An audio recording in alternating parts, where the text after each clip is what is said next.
اگر ہمیں کوئی شخص کہتا ہے کہ شب برات کو اٹھ کے نفل نہ پڑھو، تو بھائی نفل ہم نے پڑھنے اللہ کی رضا کے لیے، ہمیں کسی بندے سے ڈگری لینے کی ضرورت نہیں، نہ تو ہمارے اور رب کے درمیان معاذ اللہ کوئی وسیلہ ہے کہ تو کہے گا تو پڑھیں گے، جب دل کرے گا پڑھیں گے، اور جتنے دل کرے گا پڑھیں گے۔ ہم تو نفل کہہ رہے ہیں اس کو، ہم نے کب کہا ضروری ہے جو عشاء پڑھ کے سو جائے فجر تک سویا رہے، ہم اس کو گناہگار نہیں کہہ رہے، لیکن یہ ضرور کہیں گے کہ گولڈن چانس مس کر دیا اس نے چانس مس کیا ہے، یہ تو اللہ کی رحمت کا موقع تھا۔ حضرت سیدہ عائشہ صدیقہ رضی اللہ تعالی عنہ ارشاد فرماتی ہیں کہ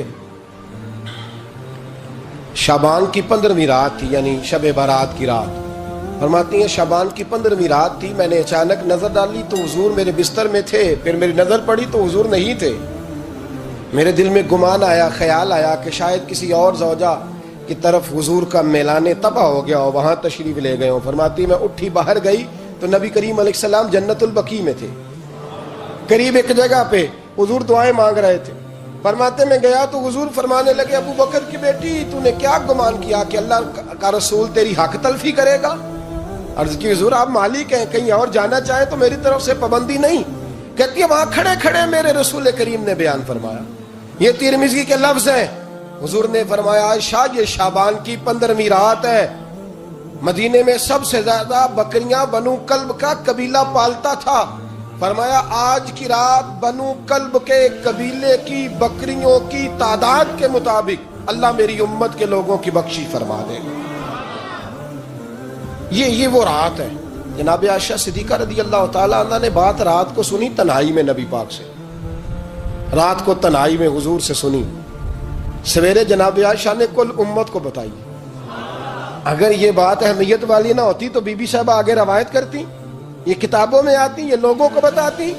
حضرت عائشہ نے روایت کیا اور مولا علی شیر خدا نے تو کھل کے کہا، ابن ماجہ میں حضرت علی سے پیار کرنے والوں کے لیے الگ عنوان، مولا علی نے کھل کے فرمایا شعبان کی 15ویں رات کو رات عبادت کرنا اور سویرے روزہ رکھنا۔ حضرت علی کے لفظ بائی نے ہی سیاستہ میں رات کو روز عبادت کرنا، دن کو روزہ رکھنا۔ ویسے تو رب کریم ہر روز تہجد کے وقت پہلے آسمان پر نزول اجلال فرماتا ہے اور لوگوں کو فرماتا ہے کوئی بخشش مانگنے والا؟ اور فرمایا ہر روز تہجد کے وقت یہ اعلان ہوتا ہے، پر شب برات کو نا شروع رات سے یہ اعلان شروع ہو جاتا ہے۔ ادھر دیکھو میری طرف، مغرب سے اعلان شروع ہو جائے گا۔ اللہ کرے آپ کو سمجھ آئے، اللہ کرے آپ کو، اور بھائی یہاں باہر لوٹ سیل لگ جائے، یہاں ابھی سیل لگ جائے، 5000 والا جوڑا 1500 میں، تو رش ختم ہوگا۔ اور بھائی اگر یہ لگ جائے، چلو یہ تو دور کی بات ہے نا، ہم تو لنگر والے لوگ ہیں، اگر لنگر کا اعلان ہو جائے کہ بڑا تگڑا ہے، بڑا تگڑا، ہمارے ہاں تو شادی کی روٹی کھلتی ہے تو لوگ آخری روٹی سمجھ کے کھاتے ہیں، شاید اللہ ماشاءاللہ یہ آخری ہے، اس کے بعد نہ ملے گی۔ جب اعلان ہوتا ہے اور دعوت ہوتی ہے کہ کھلا ہے جی کھاؤ، کیا حشر ہوتا ہے، کیا انداز ہے۔ مولا علی شیر خدا حدیث روایت کرتے ہیں، رنگ کیا ہے؟ فرمایا باقی راتوں میں نا تھوڑا سا پیکج ہوتا ہے، تھوڑا سا، آخری حصے میں رات کے شب برات کو نا رات چڑھتے ہی اللہ پہلے آسمان پر جو اس کی شان کے لائق ہے نزول جلال فرماتا ہے، اور پہلا جملہ یہ فرماتا ہے کوئی معافی مانگنے والا؟ اللہ کرے آپ کو سمجھ آئے، یعنی معافی دینے والا کہہ رہا ہے چلو آؤ ادھر، آؤ ذرا معافی مانگو، میں معاف کرنے آیا ہوں، مانگو معافی، ہے کوئی معافی مانگنے والا؟ معاف کر دیں گے۔ اور آپ فرماتے ہیں ہے کوئی رزق مانگنے والا؟ وہ جو بڑی درخواستیں دیتے پھرتے ہیں نا مختلف اداروں میں، وہ ایک درخواست نا کل شب برات والی رات بھی دے۔ اللہ کرے آپ کو سمجھ آئے۔ وہ جو کہتے ہیں نا بڑی بڑی کمپنیوں میں نے اپلیکیشن جمع کرائی ہے تو کہیں کام نہیں بن رہا تو نسخہ دے رہا ہوں، ایک اپلیکیشن کل رات بھی جمع کراؤ انشاءاللہ کام بن جائے گا۔ اور میں نہیں کہہ رہا، مولا علی شیر خدا فرما رہے ہیں، اور وہ خود نہیں فرما رہے، وہ نبی پاک کا فرمان نقل کر رہے ہیں، اور وہ رسول اللہ صلی اللہ علیہ وسلم کی بات نہیں بیان کر رہے، وہ کہتے ہیں رب فرماتا ہے کوئی روزی مانگنے والا؟ سارے سیٹھوں، نوابوں، جاگیرداروں کے پاس جا جا کے تھک گئے ہو، ایک دن میرے کہنے پر، ایک رات، ایک دیہڑی ذرا شب برات والی لگا کے تو دیکھو، پر شرط یہ ہے کہ یقین کامل ہو، ارادہ یہ، مطلب اللہ معاف کرے آپ نے ناراض نہیں ہونا، لیکن وہ ماحول اس طرح کا ہے کہ شب برات کو ایک دو ساتھی کو کہا رات کو عبادت کر کہتے جی وہ تو ٹھیک ہے پر سویرے چھٹی نہیں، کام کرنا ہے. یعنی رب کہہ رہا ہے کہ تو آ جا شب برات کی رات، جو مانگے گا وہ تجھے. لیکن یہ ادھر نہیں توجہ کر رہا، یہ کہتا ہے سویرے 10 بجے دکان نہ کھلی تو مشکل ہو جائے گی، دفتر نہ گیا تو حالات. آپ دیکھیں ذرا، اب جب یقین اس طرح کا ہو تو پھر تو بھائی ساری زندگی اداروں میں درخواستیں دینی ہے. پھر آپ جیسا آپ کا مزاج ہوگا، اللہ تعالیٰ تو بندے کے گمان کے قریب ہے. تو میرے رسول پاک علیہ السلام نے ہمیں یہ میسج دیا، پیغام دیا، فرمائے اس رات جو اولاد مانگے گا رب اسے بھی عطا فرمائے گا. اس رات جو اللہ سے بخشش مانگے گا اللہ اسے بھی دے گا. اس رات جو رب کریم سے عزت مانگے گا اللہ اسے بھی عطا کرے گا. شارحین نے لکھا اس رات جو رب سے پردہ پوشی مانگے گا اللہ اسے پردہ پوشی بھی عطا کرے گا. جو جنت کا سوالی ہوگا رب اپنے فضل سے عطا فرمائے گا. کوشش فرمائے، کوشش فرمائے. 10 محرم کو ہمارے ہاں لوگ جاتے ہیں قبرستان، وہ کسی حدیث سے ثابت نہیں، میں منع نہیں کر رہا، جائیں 9 محرم کو جائیں، 10 کو جائیں، 11 کو جائیں، 8 کو جائیں، سفر میں جائیں، ربیع الاول میں جائیں، قبرستان میں جب بھی جائیں منع نہیں ہے. لیکن شب برات والی رات تو خود رسول کریم گئے ہیں نا قبرستان. اب جو بات میں نے سمجھانی ہے اس کو سمجھیں. نبی پاک کی والدہ کا مزار نہیں ہے وہاں جنت البقیع میں. حضور کے کو بھائی بہن حضور کیا کرنے گئے؟ امت کی بخشش کے لیے گئے.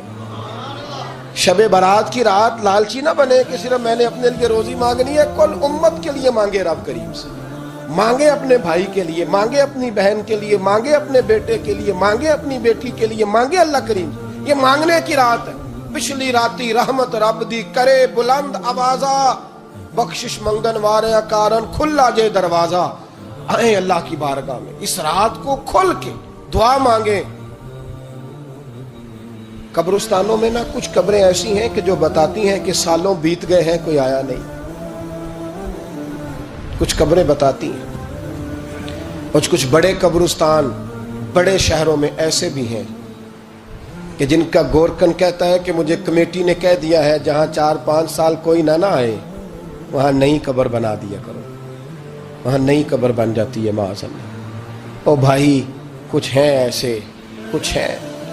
یہ جائیں نا اکبر بادشاہ یہاں لیٹا ہے لاہور میں تو شعر لکھا ہوا ہے، بر مزارے ماں غریباں نے گلے پروانہ سوزز نے صدائے بلبلے.